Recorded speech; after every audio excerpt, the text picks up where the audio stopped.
स्वास्थ्य क्षेत्र में एक और बड़ी उपलब्धि। अपोलो हॉस्पिटल्स नवी मुंबई ने बोन मैरो ट्रांसप्लांट के क्षेत्र में शानदार प्रदर्शन करते हुए 78 सफल ट्रांसप्लांट पूरे कर लिए हैं। अस्पताल की दीर्घकालिक सफलता दर 70% से अधिक रही है, जो इसे देश के अग्रणी चिकित्सा संस्थानों में शामिल करता है। छोटे बच्चों से लेकर वयस्क मरीजों तक, यहाँ तक कि विदेशों से आए मरीजों को भी इस जीवन रक्षक उपचार का लाभ मिला है। अपोलो हॉस्पिटल्स नई मुंबई की यह सफलता उच्च गुणवत्ता वाली और अत्याधुनिक चिकित्सा सेवाएं प्रदान करने की उनकी प्रतिबद्धता को दर्शाती है। यह सिर्फ एक आंकड़ा नहीं, बल्कि अनगिनत जिंदगियों में नई रोशनी भरने की कहानी है। बोन मैरो ट्रांसप्लांट जैसे जटिल उपचार में यह उल्लेखनीय प्रगति भारत को वैश्विक स्तर पर एक मेडिकल हब के रूप में स्थापित करने की दिशा में एक और मजबूत कदम है। इस बेहतरीन उपलब्धि के लिए अपोलो हॉस्पिटल्स नवी मुंबई की पूरी टीम को बधाई देते हुए आइए अब जानते हैं इस सफलता पर अपोलो अस्पताल के डॉक्टरों की क्या राय है। अपोलो हॉस्पिटल की तरफ से बोन मैरो ट्रांसप्लांट तो अभी तक कितने सक्सेसफुल 78 का बोर्ड लगा हुआ है कि 78 अभी तक सक्सेसफुल हो गए। आगे क्या तैयारियां हैं और किस तरह से जनता से अपील करें? देखो, ये एक कॉम्प्लेक्स प्रोसीजर है और बहुत इंफ्रास्ट्रक्चर लगता है, बहुत मेहनत लगती है, बहुत सारे लोग लगते हैं और हमारा जैसे आउटकम हमने कहा 70-75% है, तो हमने हमारे कुछ पेशेंट्स हमने खोए भी हैं, लेकिन ज़्यादा करके बहुत सारे लोगों के लाइफ में चेंजेस आए हैं कि वो पूरा ठीक हो गए हैं। आगे हमारा प्लान ये है, हमने अभी CAR T-सेल प्रोग्राम भी चालू किया है, जो एक स्पेशल प्रोग्राम है, जिसमें जो स्पेशल कुछ बीमारियां ऐसे होती है जिसमें जहां सब काम सब कुछ रास्ते बंद हो जाते हैं, वहाँ भी एक CAR T-सेल प्रोग्राम मदद कर सकता है कुछ तरह की बीमारियों में। तो अभी हम फोकस कर रहे हैं आउटकम्स पे, लॉन्ग टर्म सक्सेस पे। सर, जिस तरह से आपने इंश्योरेंस की बात की थी कि लोग मोबाइल ले सकते हैं लेकिन एक इंश्योरेंस नहीं लेते, क्योंकि सब लोग 10 से 20 लाख खर्चा नहीं कर सकते, तो इंश्योरेंस लेने में कितना फायदा होगा जनता? तो एक्चुअली ये शायद एक बहुत इम्पोर्टेंट पार्ट है। मैंने कहा कि हम घड़ी ले लेंगे, 1 लाख का मोबाइल या 70,000 का मोबाइल ले लेंगे। इंश्योरेंस कम से कम मेरे हिसाब से आज के ज़माने में 5-10 लाख रुपए का तो इंश्योरेंस होना ही चाहिए।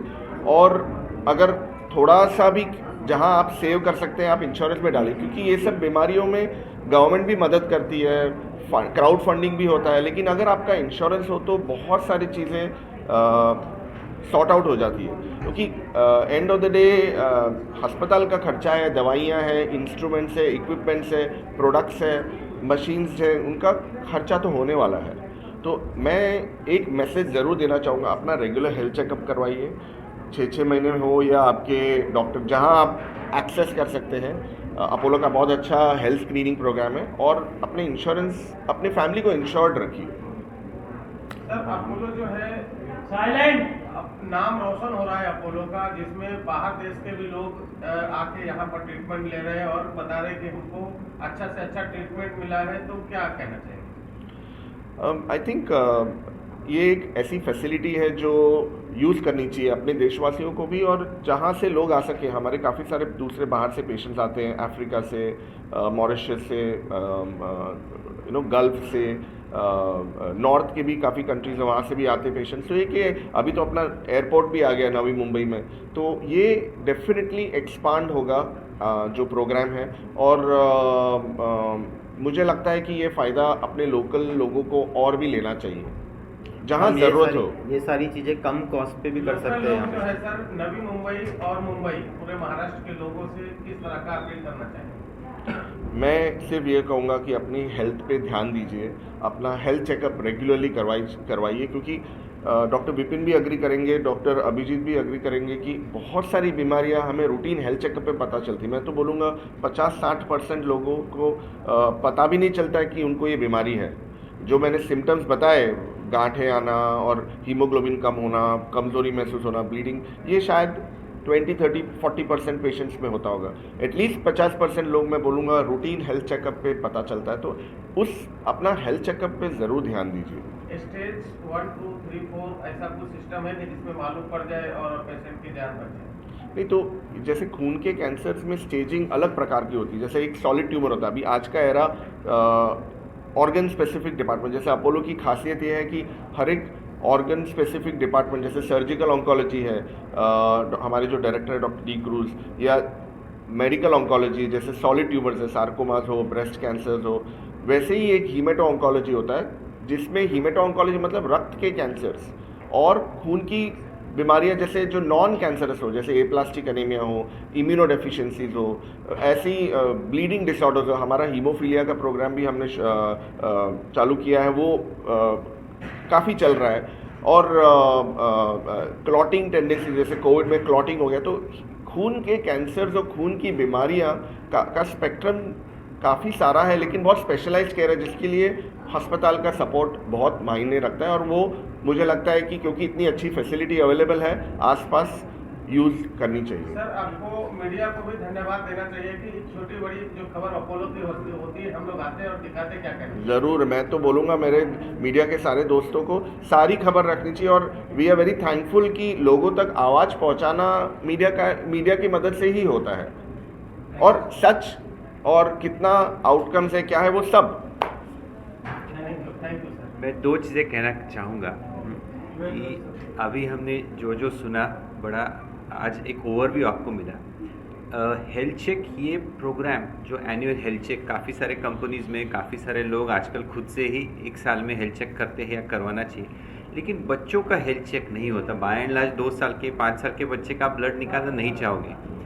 तो 2-3 चीज़ मैं यहाँ पे कहूँगा कि अगर सिर्फ हीमेटो ऑन्कोलॉजी के लिए नहीं, इन जनरल अगर आपका बच्चे का हाइट या वेट ठीक से नहीं बढ़ रहा है, या फिर उसका वेट सडनली कम होने लगे, या फिर उसकी डेवलपमेंट स्लो हो रही है, या फिर वो बार बार बीमार पड़ता है, कमज़ोर है, उसके क्लास के बच्चों में अगर आप देखोगे 3 साल का बच्चा नर्सरी में, यू सडनली फाइंड अरे ये छोटा है या उसकी डेवलपमेंट ठीक नहीं है, इन सारे बच्चों का आपको डेफिनेटली वर्कअप करना ज़रूरी है।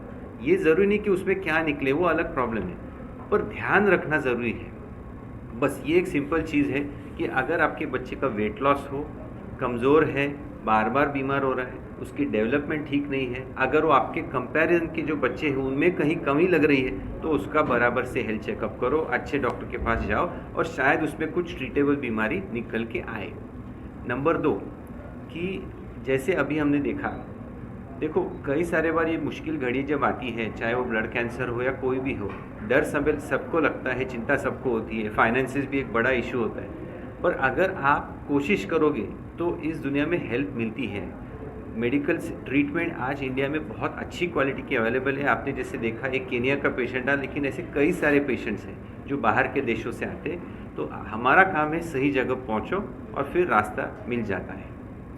अभी एक चीज़ बताना चाहूँगा, गवर्नमेंट हमारी बहुत अच्छा काम कर रही है अवेयरनेस फैलाने के लिए। कई ब्लड की बीमारियाँ होती है, थैलेसीमिया जैसे सबने सुना होगा।